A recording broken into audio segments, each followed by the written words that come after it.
أعوذ بالله من الشيطان الرجيم. بسم الله الرحمن الرحيم. ياسين والقرآن الحكيم إنك لمن المرسلين على صراط مستقيم تنزيل العزيز الرحيم لتنذر قوما ما أنذر آباؤهم فهم غافلون لقد حق القول على أكثرهم فهم لا يؤمنون إنا جعلنا في أعناقهم أغلالا فهي إلى الأذقان فهم مقمحون وجعلنا من بين أيديهم سدا ومن خلفهم سدا فأغشيناهم فهم لا يبصرون وسواء عليهم أأنذرتهم أم لم تنذرهم لا يؤمنون إنما تنذر من اتبع الذكر وخشي الرحمن بالغيب فبشره بمغفرة وأجر كريم إنا نحن نحيي الموتى ونكتب ما قدموا وآثارهم وكل شيء أحصيناه في إمام مبين واضرب لهم مثلا أصحاب القرية إذ جاءها المرسلون إذ أرسلنا إليهم 2 فكذبوهما فعززنا بثالث فقالوا إنا إليكم مرسلون قالوا ما أنتم إلا بشر مثلنا وما أنزل الرحمن من شيء إن أنتم إلا تكذبون قالوا ربنا يعلم إنا إليكم لمرسلون وما علينا إلا البلاغ المبين قالوا إنا تطيرنا بكم لئن لم تنتهوا لنرجمنكم وليمسنكم منا عذاب أليم قالوا طائركم معكم أئن ذكرتم بل أنتم قوم مسرفون وجاء من أقصى المدينة رجل يسعى قال يا قوم اتبعوا المرسلين اتبعوا من لا يسألكم أجرا وهم مهتدون وما لي لا أعبد الذي فطرني وإليه ترجعون أأتخذ من دونه آلهة إن يردني الرحمن بضر لا تغن عني شفاعتهم شيئا ولا ينقذون إني إذا لفي ضلال مبين إني آمنت بربكم فاسمعون قيل ادخل الجنة قال يا ليت قومي يعلمون بما غفر لي ربي وجعلني من المكرمين وما أنزلنا على قومه من بعده من جند من السماء وما كنا منزلين إن كانت إلا صيحة واحدة فإذا هم خامدون يا حسرة على العباد ما يأتيهم من رسول إلا كانوا به يستهزئون ألم يروا كم أهلكنا قبلهم من القرون أنهم إليهم لا يرجعون وإن كل لما جميع لدينا محضرون وآية لهم الأرض الميتة أحييناها وأخرجنا منها حبا فمنه يأكلون وجعلنا فيها جنات من نخيل وأعناب وفجرنا فيها من العيون ليأكلوا من ثمره وما عملته أيديهم أفلا يشكرون سبحان الذي خلق الأزواج كلها مما تنبت الأرض ومن أنفسهم ومما لا يعلمون وآية لهم الليل نسلخ منه النهار فإذا هم مظلمون والشمس تجري لمستقر لها ذلك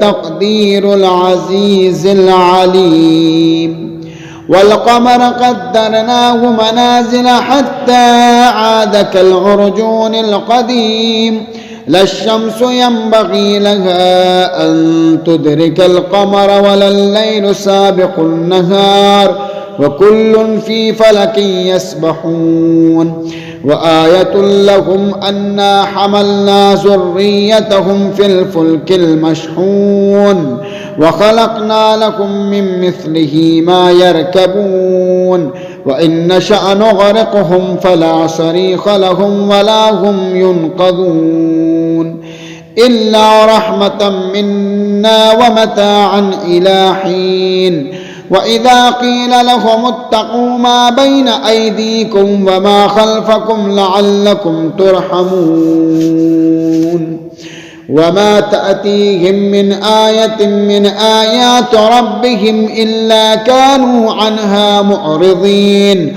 وإذا قيل لهم أنفقوا مما رزقكم الله قال الذين كفروا للذين آمنوا أنطعم من لو يشاء الله أطعمه إن أنتم إلا في ضلال مبين ويقولون متى هذا الوعد إن كنتم صادقين وما ينظرون إلا صيحة واحدة تأخذهم وهم يخصمون فلا يستطيعون توصية ولا إلى أهلهم يرجعون ونفخ في الصور فإذا هم من الأجداث إلى ربهم ينسلون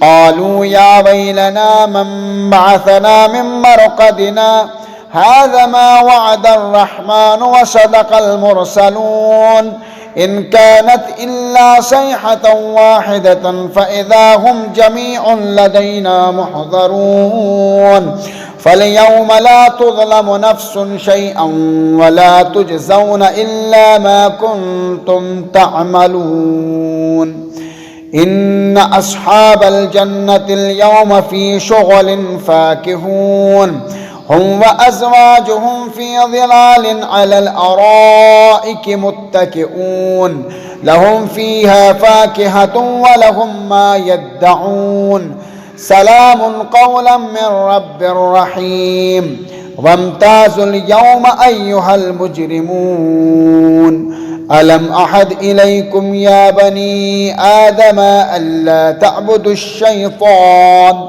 إنه لكم عدو مبين وأن اعبدوني هذا صراط مستقيم ولقد أضل منكم جبلا كثيرا أفلم تكونوا تعقلون هذه جهنم التي كنتم توعدون اصلوها اليوم بما كنتم تكفرون اليوم نختم على أفواههم وتكلمنا أيديهم وتشهد أرجلهم بما كانوا يكسبون ولو نشاء لطمسنا على أعينهم فاستبقوا الصراط فأنى يبصرون ولو نشاء لمسخناهم على مكانتهم فما استطاعوا مضيا ولا يرجعون ومن نعمره ننكسه في الخلق أفلا يعقلون وما علمناه الشعر وما ينبغي له إن هو إلا ذكر وقرآن مبين لينذر من كان حيا ويحق القول على الكافرين أولم يروا أن إنا خلقنا لهم مما عملت أيدينا أنعاما فهم لها مالكون وذللناها لهم فمنها ركوبهم ومنها يأكلون ولهم فيها منافع ومشارب أفلا يشكرون واتخذوا من دون الله آلهة لعلهم ينصرون لا يستطيعون نصرهم وهم لهم جند محضرون فلا يحزنك قولهم إنا نعلم ما يسرون وما يعلنون أولم ير الإنسان أنا خلقناه من نطفة فإذا هو خصيم مبين واضرب لنا مثلا ونسيا خلقه قال من يحيي العظام وهي رميم قل يحيي الذي أنشأها أول مرة وهو بكل خلق عليم الذي جعل لكم من الشجر الأخضر نارا فإذا أنتم منه توقدون أوليس الذي خلق السماوات والأرض بقادر على أن يخلق مثلهم بلى وهو الخلاق العليم إنما أمره إذا أراد شيئا أن يقول له كن فيكون فسبحان الذي بيده ملكوت كل شيء وإليه ترجعون صدق الله العلي العظيم. لا حول ولا قوة إلا بالله العلي العظيم. أعوذ بالله من الشيطان الرجيم. بسم الله الرحمن الرحيم. الحمد لله رب العالمين والصلاة والسلام على أشرف الأنبياء والمرسلين سيدنا ونبينا وشفيع ذنوبنا وطبيب نفوسنا مولانا مولا الكونين امام المشرقين والمغربين جد الحسن والحسين حبيب إله العالمين أبي القاسم محمد وعلى بيته الطيبين الطاهرين المعصومين المظلومين المنتخبين المنتجبين أما بعد فقد قال رسول الله صلى الله عليه وآله وسلم من مات على حب آل محمد مات شہیدا. گزارش ہے ایک مرتبہ سورہ الحمد اور 3 مرتبہ سورہ توحید کی تلاوت فرما کر کے مرحوم صادق علی حبیب کیشوانی کی روح کو احساس کرنا.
عزیزان گرامی، محترم ناظرین اکرام،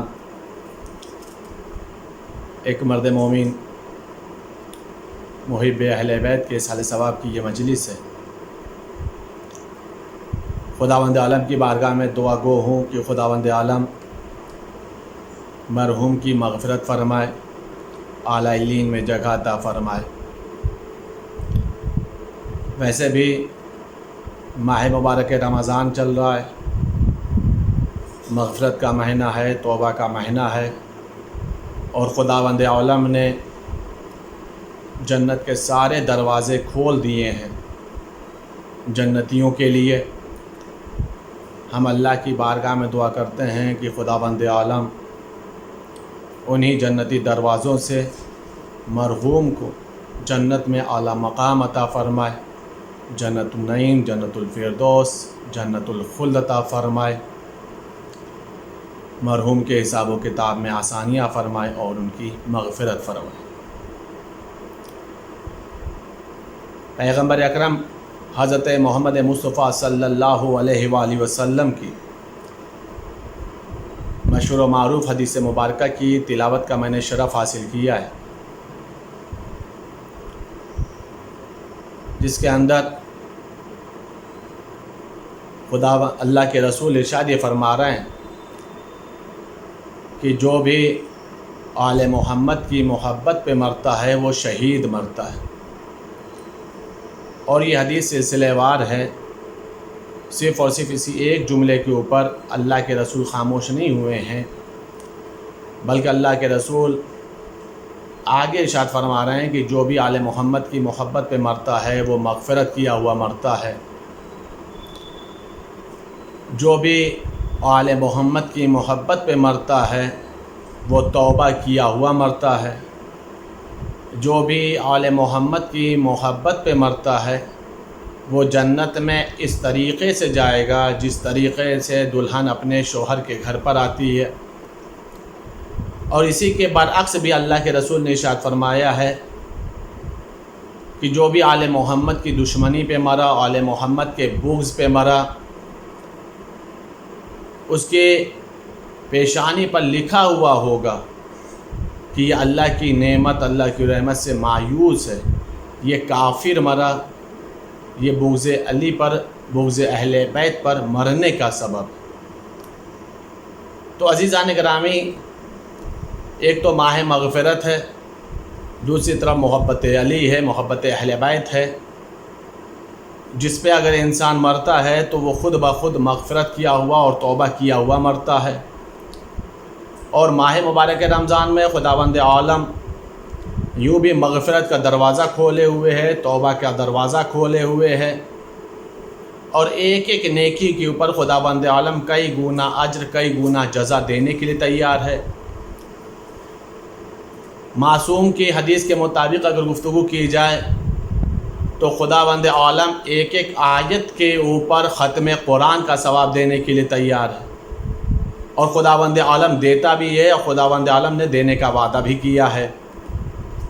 یعنی اس ماہ مبارک رمضان میں جزائیں کئی گنا ہو جاتی ہیں، صلہ کئی گنا ہو جاتا ہے، نیکیوں کا وزن بڑھ جاتا ہے، نیکیوں کا ثواب بڑھ جاتا ہے۔ انہی نیکیوں کا جب مسائل آتے ہیں، انہی ثواب کے جب مسائل آتے ہیں تو اس چیز کو ہم دنیا میں نہیں محسوس کر سکتے ہیں۔ ان نیکی، ان جزا، ان ثواب اور ان صلہ کا محسوس کرنے کے لیے یہ دنیا نہیں ہے، اس کے لیے آخرت کا انتظار کرنا ہوگا، اس کے لیے میدان محشر کا انتظار کرنا ہوگا کہ جب خداوند عالم ہمارے اعمالوں کو وزن کرے گا، جب خداوند عالم ہمارے اعمالوں کا حساب و کتاب کرے گا، تب معلوم یہ ہوگا کہ ہم لوگوں نے جو رمضان المبارک میں نیکیاں کی تھیں، ہم لوگوں نے جو رمضان مبارک میں دعائیں پڑھی تھیں، ہم لوگوں نے جو رمضان مبارک میں تلاوت قرآن کیا تھا، ہم لوگوں نے جو رمضان المبارک میں تسبیحات پڑھی تھیں، ہم لوگوں نے جو رمضان مبارک میں کار خیر کیے تھے، اس کی وجہ سے ہمارے اعمال کا پلہ کتنا بھاری ہو جا رہا ہے، کتنا وزنی ہو جا رہا ہے۔ اور میدان محشر میں وہی لوگ کامیاب ہیں عزیزان گرامی کہ جن کے اعمال کا پلہ بھاری ہوگا، جن کے لیے اعمال کا پلہ میزان جب نصب کیا جائے گا تو وہ وزنی ہوگا۔ انہی لوگوں کے لیے بشارت بھی ہے، انہی لوگوں کے لیے مغفرت بھی ہے، انہی لوگوں کے لیے عظیم جزائیں بھی ہیں، انہی لوگوں کے لیے جنت نعیم بھی ہے۔ بہرحال عزیزان گرامی، تو یہ پیغمبر کی مشہور و معروف حدیث مبارکہ ہے کہ جس کی میں نے تلاوت کا شرف حاصل کیا ہے کہ من مات علی حب آل محمد مات شہیدہ، جو آل محمد کی محبت پہ مر جائے وہ شہید مرتا ہے، وہ مغفرت کیا ہوا مرتا ہے، وہ توبہ کیا ہوا مرتا ہے۔ یقینی معنوں میں مرد مومن اہل بیت سے محبت کرنے والے تھے، یقینی معنوں میں وہ آل محمد کی محب تھے، آل محمد کے چاہنے والے تھے۔ ان کا درجہ بھی اللہ کے رسول نے جیسا کہ ارشاد فرمایا ہے انشاءاللہ تعالی وہی اعلیٰ درجہ انہیں نصیب ہوگا، اللہ انہیں عظیم صلہ اور عظیم جزا عطا فرمائے گا۔ کائنات میں اکیلی محبت اہل بیت ہی ہے جو ہمیں دنیا میں بھی سرخرو کرتی ہے اور آخرت میں انشاءاللہ تعالی نجات کا سبب اور ذریعہ بنے گی۔ باقی ساری محبتیں، ساری چیزیں ختم ہو جاتی ہیں۔ جتنے بھی چیزوں کا رشتہ ہے سب کا تعلق زندگی سے ہے، سب کا تعلق زندگی سے۔ جیسے ہی آنکھ بند ہوتی ہے، جیسے ہی سلسلہ حیات ختم ہوتا ہے، انسان حیات کی آخری سانس لیتا ہے، ویسے ہی وہ سارے کے سارے رشتے منقطع ہو جاتے ہیں، وہ سارے کے سارے رشتے ٹوٹ جاتے ہیں۔ لیکن ایک رشتہ ہے محبت اہل بیت کا جو ختم نہیں ہوتا، بلکہ اس رشتے کی اہمیت مرنے کے بعد ہی پتہ چلتی ہے، انتقال کے بعد ہی پتہ چلتی ہے کہ محبت اہل بیت اس رشتے کا نام ہے کہ جہاں پہ سارے رشتوں نے ساتھ چھوڑ دیا ہے، وہاں پر محبت اہل بیت کا رشتہ اب یہاں پر کام آ رہا ہے۔ چاہے اس کا مسئلہ قبر کا ہو، سوال و جواب سے متعلق، چاہے اس کا تعلق قبر کی تاریکی سے ہو تاکہ قبر منور ہو جائے، قبر کی تاریکی پریشان نہ کرے، چاہے اس کا تعلق وحشت قبر سے ہو، چاہے سوال و جواب کی آسانیوں سے ہو، چاہے پل صراط سے گزرنے کے مسائل ہوں، چاہے وہ تمام منزلیں کہ جو حساب و کتاب کے لیے معین کی گئی ہیں جہاں سے انسانوں کو گزرنا ہے، وہ تمام کی تمام نازلیں ہوں، یا پھر حساب و کتاب کا مسائل ہو، ہر جگہ پر اب اگر کوئی رشتہ کام آتا ہے تو اس رشتے کا نام ہے محبت اہل بیت، اس رشتے کا نام ہے ولایت اہل بیت، جس کا جتنا زیادہ اہل بیت سے قربت ہوگی، جو جتنا زیادہ اہل بیت سے متمسک ہوگا، اسی قدر وہ رشتہ اہل بیت اسے مرنے کے بعد فائدہ پہنچائے گا، مرنے کے بعد فائدہ پہنچائے گا۔ اب انسان کے رشتے ہیں کتنے، اس چیز کو آپ محسوس کریں، پھر میں بات کو آگے بڑھاؤں۔ معصوم ارشاد فرماتے ہیں کہ ہر انسان کے صرف اور صرف 3 دوست ہیں، صرف اور صرف 3 دوست ہیں، صرف اور صرف 3 ہی رشتے ہیں۔ اب انسان سمجھے کہ اس رشتے کی اہمیت کیا ہے، محبت اہل بیت تک میں لانا چاہ رہا ہوں۔ صرف اور صرف 3، یہ معصوم کے حدیث کے جملے۔ پہلا وہ رشتہ ہے کہ جب تک انسان کی سانس چلتی ہے تب تک اس کا کام رہتا ہے، وہ رشتہ برقرار رہتا ہے۔ دوسرا رشتہ وہ ہے جو قبر کی آغوش تک کا ہے، ادھر قبر کی مٹیاں برابر ہو گئیں، پٹرے رکھ دیے گئے، پتھر رکھ دیے گئے، وہ بھی رشتہ ختم ہو جاتا ہے۔ تیسرا رشتہ ہے جو اس کی شروعات اب قبر سے شروع ہوتی ہے، اور وہی رشتہ وہ ہے جو میدان محشر تک جائے گا۔ تینوں رشتے کون کون سے ہیں؟ پہلا رشتہ جو سانس چلنے تک ہے، وہ رشتہ صرف اور صرف انسان کے وہ مال و زر ہیں، وہ انسان کے دولت ہے، وہ انسان کا سرمایہ ہے جسے اس نے بہت ہی محنت اور مشقت کے ساتھ کمایا تھا۔ یہ دولت، یہ ثروت، یہ مال و زر کب تک انسان کو ساتھ دے گا، کب تک انسان کو فائدہ پہنچائے گا؟ جب تک انسان کی سانس چل رہی۔ ادھر سانس منقطع ہوئی، ادھر لباس حیات اترا، اور انسان کو زندہ کی جگہ لفظ مردہ کہا گیا، حیات کی جگہ موت نے لے لیا، بس وہیں سے یہ رشتہ ختم ہو گیا۔ پیسہ ہے لیکن اب کام آنے والا نہیں، دولت ہے لیکن اب کام آنے والی نہیں، ثروت ہے لیکن اب کام آنے والی نہیں ہے۔ کام اگر آنا بھی ہے تو خود وہ نہیں کرے گا، بس اس دولت اس نے کمایا ہے، ذریعہ کوئی اور بنے گا، ذریعہ کوئی اور بنے گا۔ وہ ذریعہ کیا ہے؟ مثلاً سال ثواب وغیرہ، یہ وہ چیزیں۔ لیکن بہرحال انسان کی زندگی کا رشتہ جو دولت سے جڑا ہوا تھا، ادھر زندگی کی سانس منقطع ہوئی، اس رشتے کا سلسلہ بھی ختم ہو گیا۔ دوسرا وہ رشتہ جو قبر کی آغوش تک جاتا ہے، جو قبر کی آغوش تک جاتا ہے، بس قبر تک ہے، ادھر قبر تک پہنچا دیا، مٹی برابر ہو گئی، وہ رشتہ ختم ہو جاتا ہے۔ وہ کون سا ہے؟ رشتہ داروں کا رشتہ، اہل و عیال کا رشتہ، عزیز و اقربا کا رشتہ۔ وہ رشتہ بھی ختم ہونے کا مطلب کیا ہے؟ ایسا نہیں کہ رشتہ ختم ہو جاتا ہے، رشتہ ختم ہونے کا مطلب کیا ہے کہ اب وہ ایک طرف قبر کی آغوش میں، سارے عزیز و اقارب گھروں کے اندر، وہ زمین کے اندر ہیں، عزیز و اقارب زمین کے اوپر ہیں۔ اگر بہت ہی اچھا ریلیشن ہے، بہت ہی اچھا رشتہ ہے، تو یہ رشتے بھی کام آتے ہیں، سورہ فاتحہ کی شکل میں، دعائے مغفرت کی شکل میں، اچھے اذکار کی شکل میں۔ یہ دوسرا رشتہ ہے۔ تیسرا وہ رشتہ، تیسرا وہ دوست، تیسرے وہ تعلقات کہ جس کا رشتہ اب قبر سے شروع ہوتا ہے، وہ ہے انسان کے اعمال، وہ ہے انسان کے اچھے اعمال۔ اب انسان اسی اعمال کی بنیاد پر قبر کی تاریکی کو چاہے تو نور میں بدل دے، وحشت قبر کو چاہے تو انسیت میں بدل دے، تنگی قبر کو چاہے تو توسیع قبر میں بدل دے، انہی اعمال کے ذریعے سے چاہے تو قبر کو جنت کا ٹکڑا، جنت کا نمونہ بنا دے، انہی اعمالوں کے ذریعے سے چاہے تو وہ حساب و کتاب میں آسانیاں فراہم کر دے، انہی اعمالوں کے ذریعے سے چاہے تو انہی اچھے اعمالوں کے ذریعے سے وہ قبر کی آغوش میں بھی سکون کی زندگی گزار سکتا ہے۔ لیکن عزیزان گرامی، میں نے بار بار ایک جملہ بولا جب اعمال کی بات کی ہے کہ اچھے اعمال، اچھے اعمال، اچھے اعمال۔ یہ اچھے اعمال کا مطلب کیا ہے؟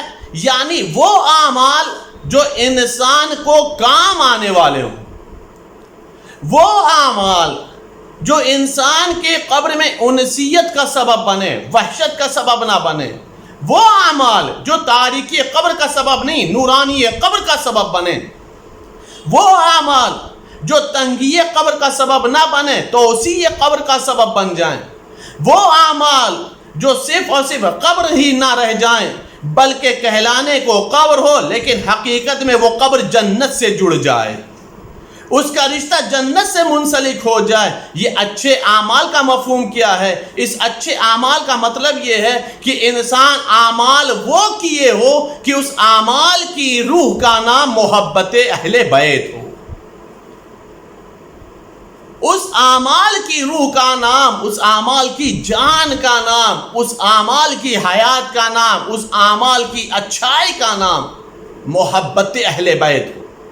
اس لیے کہ اگر انسان محبت اہل بیت کے ساتھ عمل انجام دے گا تو وہ تمام اچھائیاں، وہ تمام کی تمام چیزیں مل جائیں گی جس کا میں نے ذکر کیا ہے کہ انسان قبر کے اندر بھی سکون کی زندگی گزارے گا اگر وہ اعمال محبت اہل بیت کے ساتھ کیے ہوں۔ اس لیے کہ اعمال وہی قبول ہی ہیں جو محبت اہل بیت کے ساتھ انجام دیے جائیں، بغیر محبت اہل بیت کے اللہ کسی کے عمل کو قبول نہیں کرتا۔ اور فرمائے اب ایک مسئلہ اور بھی محسوس کریے گا، اللہ نے ہمیں یہ زندگی دی ہے، اللہ نے حیات دی ہے۔ آج واقعاً آج کے زمانے میں ہر انسان خوف زدہ ہے، بہت ہی زیادہ خوف زدہ ہے۔ یہ خوف زدہ بیماری کی وجہ سے، ایک وبا کی وجہ سے انسان خوف زدہ ہے۔ ملنا جلنا ختم ہو گیا، مسجدیں آباد نہیں ہو پائیں، سارے کے سارے پروگرام گھر سے ہیں، ہر انسان اپنے اپنے گھروں میں مقید ہو گیا ہے۔ ایک بیماری نے انسان کو اتنا خوف زدہ کر دیا کہ اب انسان گھر سے باہر نکلنے کے لیے بھی سوچ رہا ہے۔ ایک انسان باہر گھر سے قدم رکھنے کے لیے بھی سوچ رہا ہے باہر نکلے یا نہ نکلے، اس لیے کہ بیماری کا ڈر بیٹھ گیا ہے۔ اسی بیماری کے ڈر کی وجہ سے انسان گھر سے باہر قدم نہیں نکال رہا ہے۔ عزیزان گرامی، میں بہت ایک نازک جملہ ذکر کر رہا ہوں، کاش اس کے تھوڑا سا بھی حصہ انسان کے دل میں جتنا بیماری کا ڈر پیدا ہوا ہے، اگر خوف خدا پیدا ہو جائے، اگر خوف پروردگار پیدا ہو جائے تو انسان ہمیشہ اچھے ہی عمل انجام دے گا، انسان ہمیشہ اچھے ہی کام انجام دے گا۔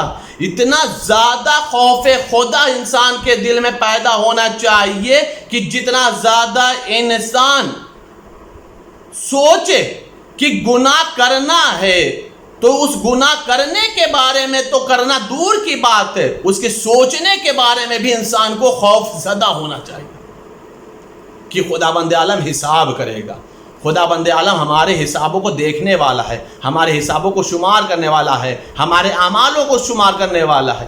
انسان کو تھوڑا سا خوف زدہ ہونا چاہیے، کس سے؟ پروردگار سے۔ اس کا مطلب انسان کی فطرت میں خوف ہے، انسان نیڈر نہیں ہے، انسان خوف زدہ ہے، انسان کی فطرت میں خوف ہے، بس تھوڑا سا خوف پروردگار پیدا کرنے کی ضرورت ہے۔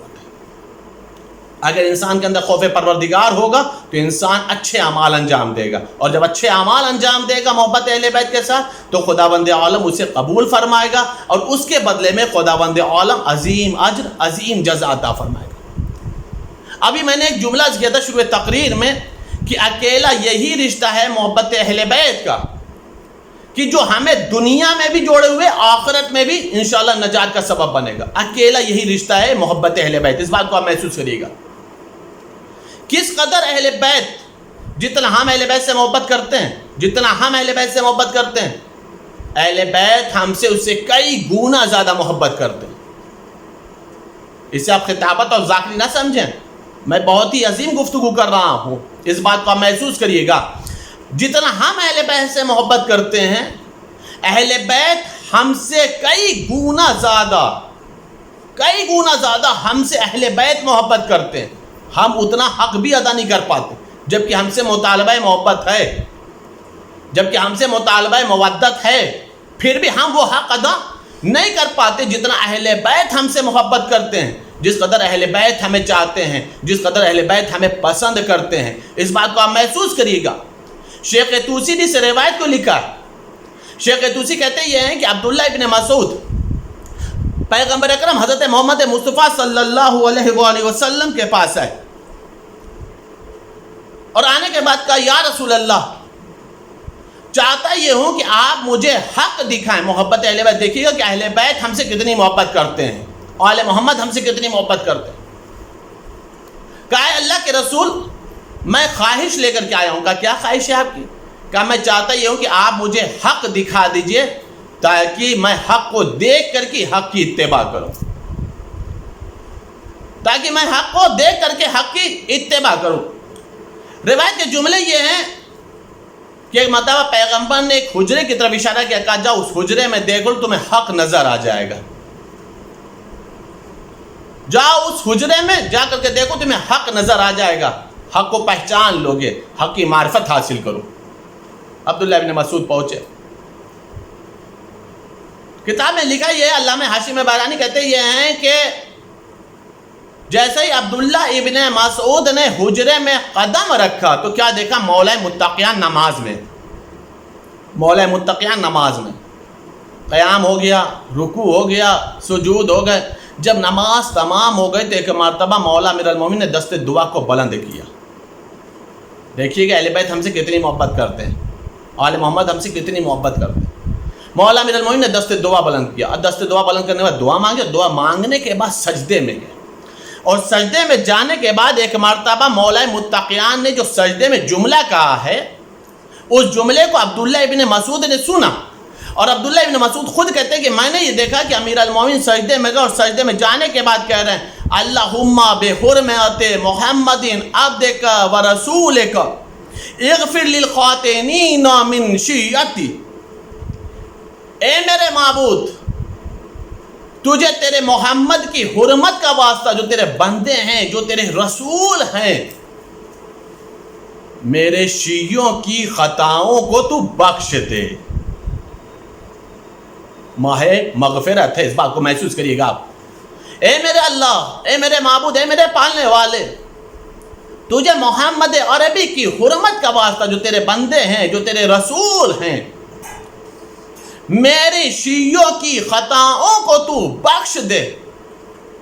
عبداللہ ابن مسعود اس حجرے سے واپس نکلے۔ اب جو واپس نکلے تو کیا دیکھا؟ جہاں پہ رسول کو چھوڑا تھا اب رسول محو عبادت ہیں، اب رسول محو رکوع سجود ہیں، اب رسول محو نماز ہیں۔ ایک مرتبہ دیکھا کہ پیغمبر مشغول صلاۃ ہیں، مشغول عبادت ہیں۔ ایک مرتبہ روایت کے جملے ہیں کہ عبداللہ ابن مسعود نے ان کی نماز کا انتظار کیا۔ جب نماز تمام ہو گئی تو کیا دیکھا کہ پیغمبر بھی اب سجدے میں گئے، دست دعا کو بلند کرنے کے بعد دعا مانگی، اور اس کے بعد پیغمبر سجدے میں گئے، اور پیغمبر سجدے میں جانے کے بعد کہہ رہے ہیں اللہم بحرمت عبدک علی، اللہم بحرمت عبدک علی اغفر للعاصین من امتی۔ اے میرے معبود، اے میرے پالنے والے، تجھے علی کی حرمت کا واسطہ میری امت کے گنہگاروں کو بخش دے، میری امت کے گنہگاروں کو بخش دے۔ عبداللہ ابن مسعود نے جیسے ہی پیغمبر کے جملے کو سنا، ایک مرتبہ فوراً ہی غش کھا کر کے گر گئے۔ جیسے ہی غش کھا کر کے گرے، ایک مرتبہ پیغمبر انہیں ہوش میں لائے۔ جب غش سے فاقہ ہوا تو فرمایا عبداللہ ابن مسعود کیا ہو گیا، کیا تم نے دیکھ لیا جو تم غش میں چلے گئے تھے؟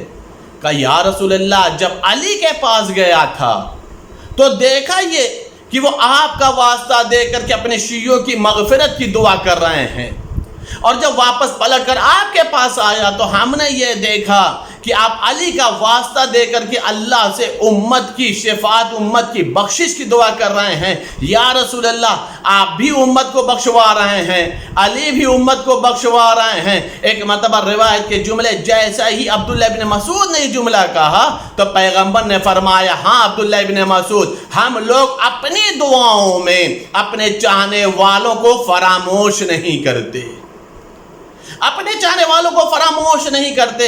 عزیزان گرامی، کیا اب بھی یہ مسئلہ رہ جاتا ہے کہ محبان علی بخشے جائیں گے یا نہیں بخشے جائیں گے، شیعان علی بخشے جائیں گے یا نہیں بخشے جائیں گے، علی سے محبت کرنے والے بخشے جائیں گے یا نہیں بخشے جائیں گے؟ عزیزان گرامی، علی کے شیعہ ہی تو بخشے جائیں گے، اس لیے کہ ان شیعوں کی بخشش میں ذرہ برابر شک نہیں جن کی مغفرت کی دعا پیغمبر سجدے میں کرتے ہوں اور علی بھی سجدے میں کرتے ہیں۔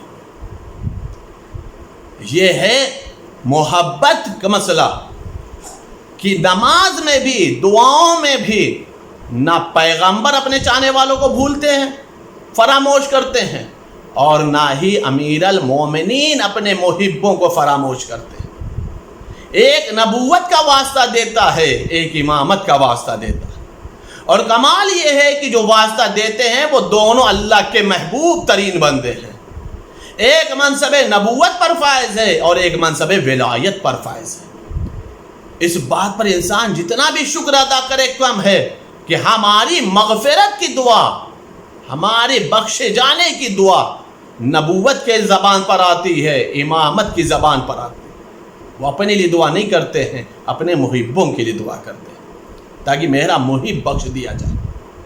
آپ اس بات کو محسوس کریے گا، امام جعفر صادق علیہ السلام کے پاس ایک صحابی آیا، ایک سائل آیا، اور اس نے آنے کے بعد ایک مرتبہ ایک سوال کیا، قرآن کریم کی ایک آیت مبارکہ سے متعلق اس نے سوال کیا، اور آنے کے بعد کہا فرزند رسول یہ بتائیے، قرآن کریم میں خداوند عالم ارشاد فرماتا ہے اِنَّا إِلَيْنَا إِيَابَهُمْ ثُمَّ إِنَّا عَلَيْنَا حِسَابَهُمْ۔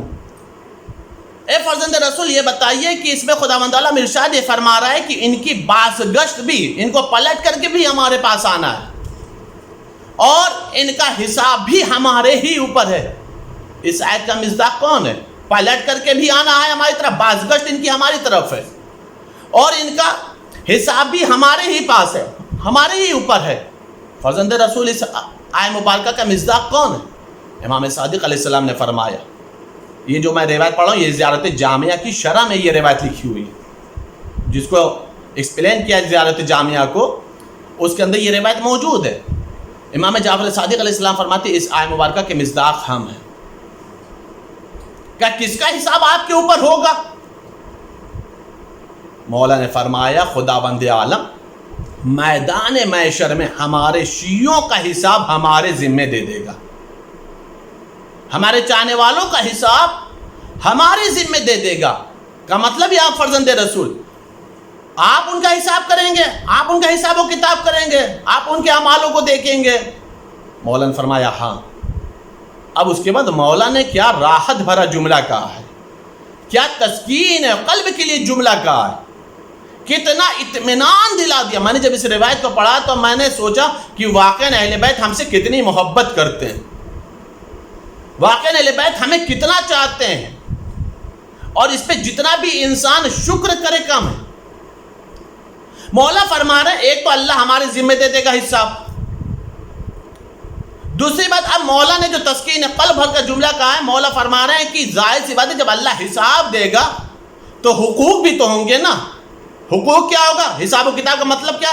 ایک طرف اللہ کا حقوق، ایک طرف لوگوں کے حقوق، اور ایک طرف ہم اہل بیت کے حقوق ہوں گے نا۔ اب یہ تین حقوق کے حساب و کتاب کا مسئلہ ہے۔ مولا امام سعدی فرما رہے اللہ ہمارے شیعوں کا حساب، ہمارے چاہنے والوں کا حساب ہمیں دے دے گا، لیکن جب حساب دیا ہے تو تین لوگ، تین ذاتیں، تین طرح کا مطالبہ تو ہے نا۔ اللہ اپنا مطالبہ کرے گا، کتنے واجبات کیے، کتنے محرمات کیے، کتنا کیا، کتنا نہیں کیا، یہ اللہ حق مانگے گا۔ لوگ بھی اپنا حق مانگیں گے، یہ میرا حق دیا کہ نہیں دیا، اس نے حق لیا کہ نہیں لیا، یہ سارے حقوق کے مسئلے آئیں گے، حقوق الناس جسے کہتے ہیں۔ پھر اہل بیت کے بھی حقوق ہیں۔ مولا پھر کیسے حساب ہوگا؟ مولا فرما رہے ہیں جب اللہ کے حق کی بات آئے گی تو میرے جد پیغمبر اللہ کی بارگاہ میں سفارش کریں گے، میرے معبود تو میرے چاہنے والوں کے حق کو معاف کر دے، تو میرے چاہنے والوں کے حق کو معاف کر دے۔ اللہ اپنا حق معاف کر دے گا۔ اب اس کے بعد جب لوگوں کے حقوق کا مسئلہ آئے گا، جب لوگوں کے حقوق کا مسئلہ آئے گا اور کسی نے بھی کہہ دیا کہ میرا حق چاہیے، تو امام سعدی فرما رہے پیغمبر اپنے پاس سے حقوق الناس اپنے چاہنے والوں کا ادا کریں گے۔ پیغمبر اکرم اللہ کا حق معاف کروائیں گے، لوگوں کا حق پیغمبر اپنے پاس سے دے دیں گے۔ اب بچا ہمارا حق، تو جب ہم خود ہی حساب لے رہے ہیں، ہم خود ہی حساب کر رہے ہیں، تو ہم خود اپنے حق کو معاف کر دیں گے۔ مولا سے سامنے والے سائل نے پوچھا مولا جب آپ بھی اپنا حق معاف کر دیں گے، اللہ کا حق آپ کے جد معاف کروا دیں گے، لوگوں کا حق آپ کے جد دے دیں گے، تو پھر اس کا حساب کیا ہوگا؟ مولا نے مسکرا کر ایک جملہ فرمایا، میں نے بتایا اسی لیے تو ہے تاکہ لوگوں کو معلوم ہو جائے کہ میرا شیعہ وہ ہوگا جو بغیر حساب جنت میں جائے گا، جو بغیر حساب و کتاب کے جنت میں جائے گا۔ عزیزان گرامی، یہ اہل بیت ہیں جو اللہ سے، یہ اہل بیت ہیں جو ہم لوگوں سے اتنی محبت کرتے ہیں اور ہماری نجات کی اتنی فکر کرتے ہیں، جو ہماری بخشش اور ہماری مغفرت کے لیے اتنی فکر کرتے ہیں۔ جتنی وہ فکر کرتے ہیں اتنی تو ہم بھی اپنی فکر نہیں کرتے۔ عزیزان گرامی، یہ اہل بیت سے محبت کا فائدہ ہے۔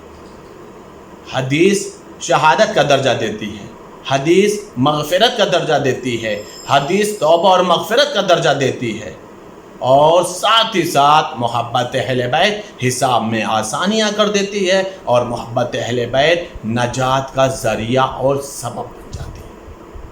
یہ ہے محبت اہل بیت۔ عزیزان گرامی، اس کے بعد بھی امام صادق نے نجات کا ایک دوسرا راستہ بتایا، چاہنے والوں کی مغفرت کے لیے ایک دوسرا راستہ بھی بتایا۔ فرما رہے ہیں سائل سے، مولا فرماتے یہ ہیں کہ ہم اپنے چاہنے والوں کی میدان محشر میں شفاعت کریں گے، جو ہمارے شیعہ، جو ہمارے چاہنے والا گنہگار ہوگا۔ ہم اللہ کی بارگاہ میں سفارش کریں گے، میرے معبود یہ مجھ سے محبت کرتا تھا، ہے گنہگار، میں سفارش کر رہا ہوں، اسے تو بخش دے، اسے تو نجات دے دے، اس کے اوپر جہنم کو حرام قرار دے دے، جنت کو واجب قرار دے دے۔ مولا کہہ رہے ہیں ہم سفارش کریں گے، ہم شفاعت کریں گے اپنے چاہنے والوں کی، جو ہمارے چاہنے والا گنہگار ہوگا۔ عزیزان گرامی، جب بات شفاعت کی جاتی ہے، ایک روایت ذہن میں آتی ہے جو بار بار انسان کو مجبور کر دیتی ہے یہ سوچنے پر کہ واقعاً شفاعت کن کن چیزوں سے ہوگی، کن چیزوں سے ہوگی۔ پیغمبر نے فرمایا تھا شہزادی کونین حضرت فاطمہ زہرا سلام اللہ علیہ سے، اے میری بیٹی یہ بتائیے آپ کے پاس میری امت کی شفاعت کے لیے کیا ہے؟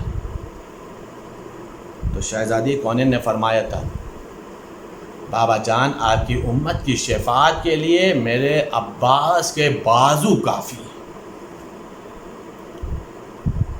میں اپنے عباس کے بازو کے ذریعے سے امت کی شفاعت کرتا ہوں۔ ہماری جانیں قربان ہو مولا عباس کے اوپر،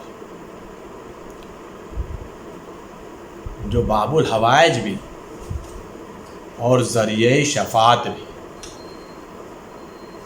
صرف اور صرف جو کٹے ہوئے شانے ہیں اس کے ذریعے سے امت کی شفاعت ہو جائے گی۔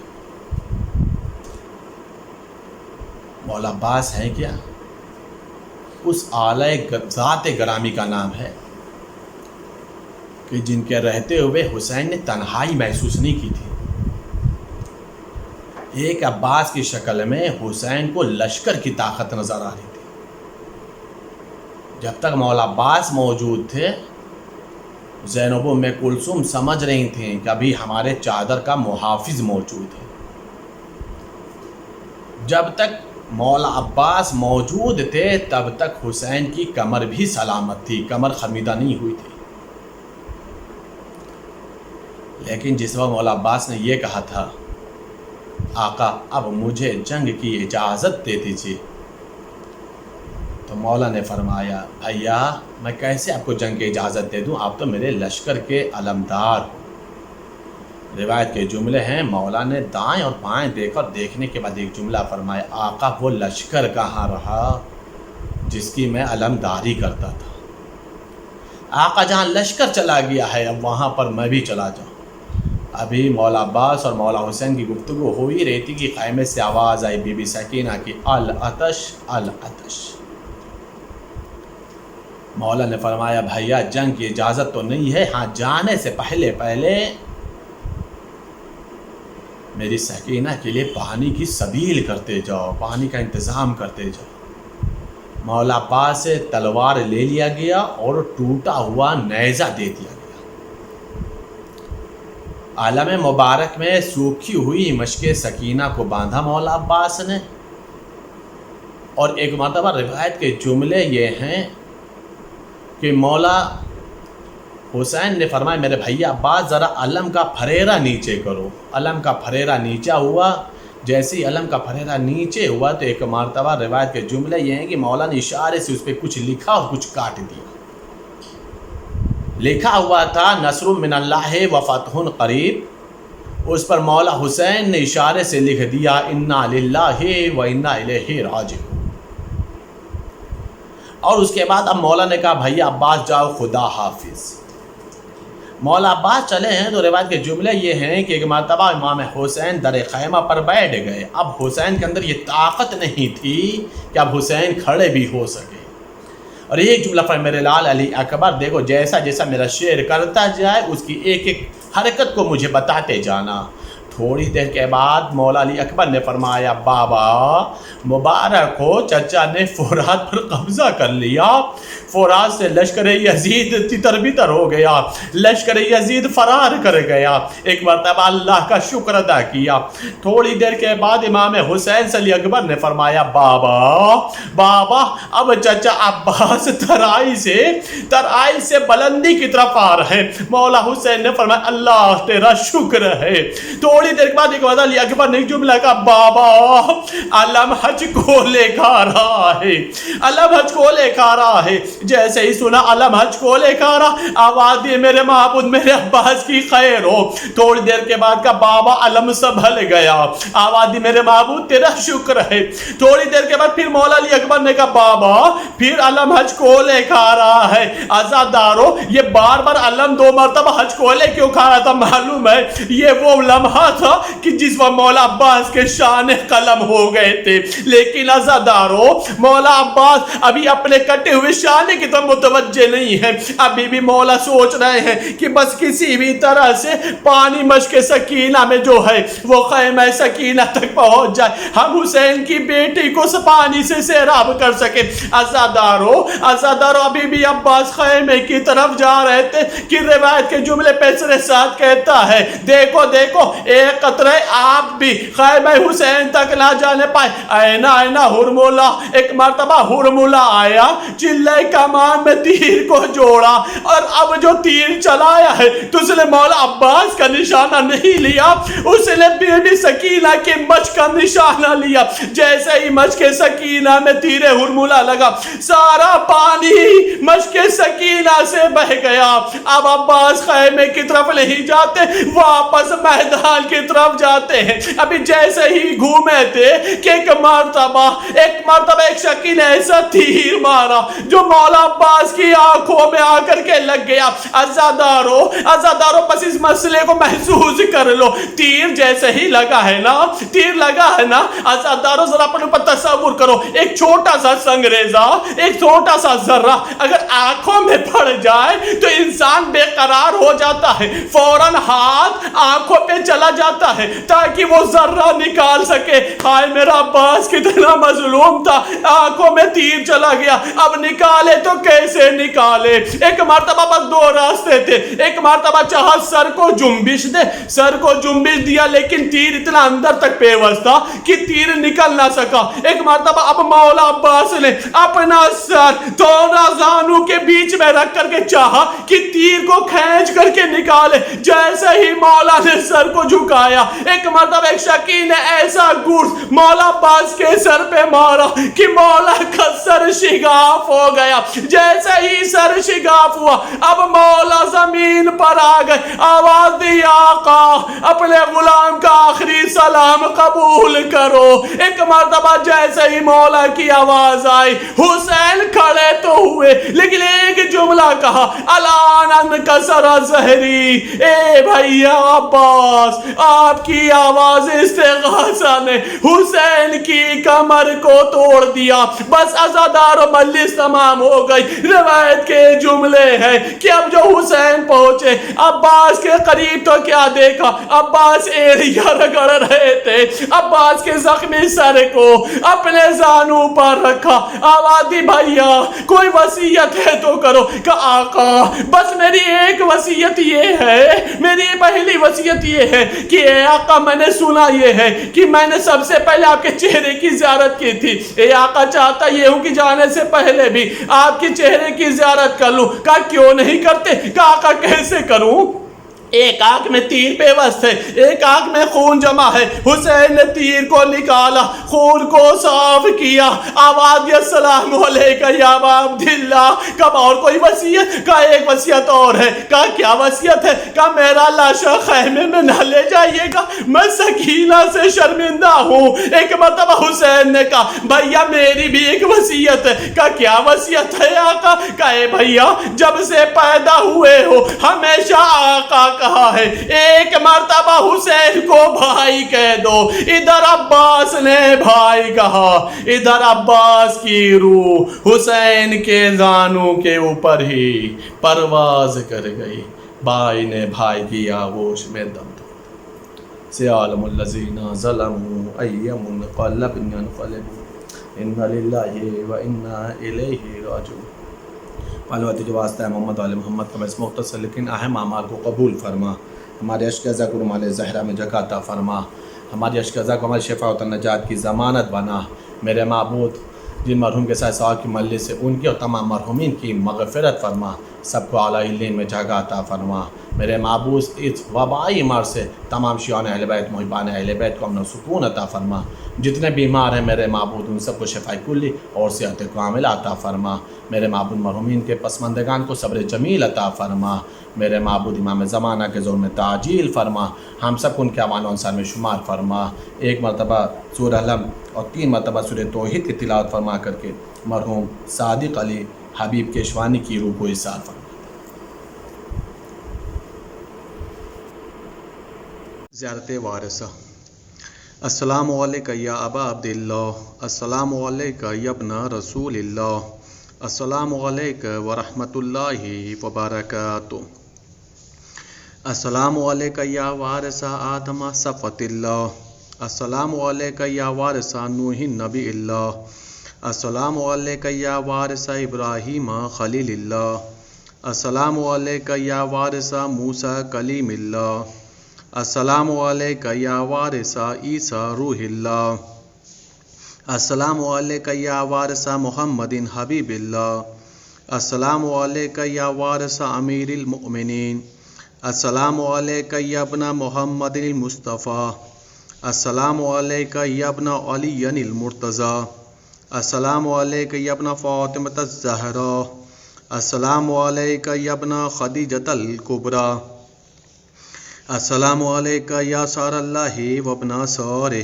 والوتر الموتور، اشہد انک قد اقمت الصلاۃ وآتیت الزکاۃ وامرت بالمعروف ونہیت عن المنکر وأطعت اللہ ورسولہ حتی أتاک الیقین، فلعن اللہ امۃ قتلتک ولعن اللہ امۃ ظلمتک ولعن اللہ امۃ سمعت بذلک فرضیت بہ، یا مولایا یا ابا عبداللہ اشہد انک کنت نورا فی الاصلاب الشامخہ والارحام المطہرہ، لم تنجسک الجاہلیۃ بانجاسها ولم تلبسک من مدلہمات ثیابها، واشہد انک من دعائم الدین وارکان المؤمنین، واشہد انک الامام البر التقی الرضی الزکی الہادی المہدی، واشہد ان الائمۃ من ولدک کلمۃ التقوی وعلام الہدی والعروۃ الوثقی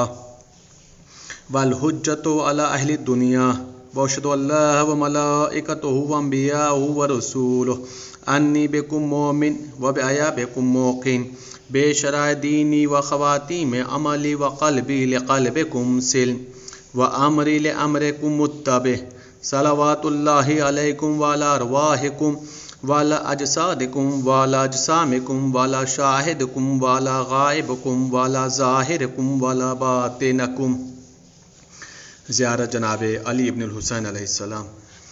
السلام علیکہ یا ابن رسول اللہ، السلام علیکہ یا ابن نبی اللہ، السلام علیکہ یا ابن امیر المؤمنین، السلام علیکہ یا ابن الحسین الشہید، السلام علیکہ ایھا الشہید وابن الشہید، السلام علیکہ ایھا المظلوم وابن المظلوم، لعن اللہ امۃ قتلتک ولعن اللہ امۃ ظلمتک ولعن اللہ امۃ سمعت بذلک فرضیت بہ۔ زیارت جملہ شہداء کربلا علیہم السلام۔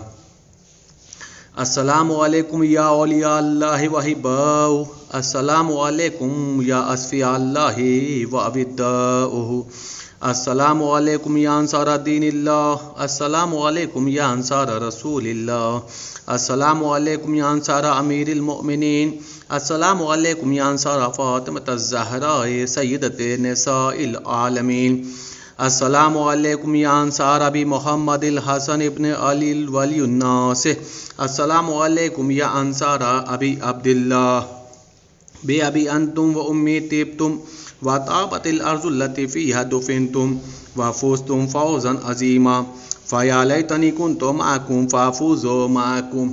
زیارت جناب عباس علیہ السلام۔ السلام علیکہ یا مولا ابو الفضل عباس علیہ السلام، یا ابن امیر المؤمنین علیہ السلام، السلام علیکہ ایھا العبد الصالح المطیع للہ ولرسولہ، اشہد انک قد جاہدت ونصحت وصبرت حتی اتاک الیقین، لعن اللہ الظالمین لکم من الاولین والآخرین والحقهم بدرک الجحیم، السلام علیکہ یا افضل الشہداء، السلام علیکم ورحمۃ اللہ وبرکاتہ، السلام علیکہ یا غریب الغرباء، السلام علیکہ یا معین الضعفاء والفقراء، السلام علیکہ یا شمس الشموس، السلام علیکہ یا انیس النفوس، السلام علیکہ یا سلطان العرب والعجم، السلام علیکہ یا ابو الحسن یا علی ابن موسیٰ رضا، السلام علیکم ورحمۃ اللہ وبرکاتہ، السلام علیکہ یا صاحب العصر والزمان، الامان الامان الامان من فتنۃ الزمان، السلام علیکہ یا شیخ القرآن، السلام علیکہ یا خلیفۃ الرحمن، السلام علیکہ یا امام زمانہ ھذا، عجل اللہ تعالی فرجک وسہل اللہ تعالی مخرجک وظہورک واجعلنا من اعوانک وانصارک ورحمۃ اللہ وبرکاتہ۔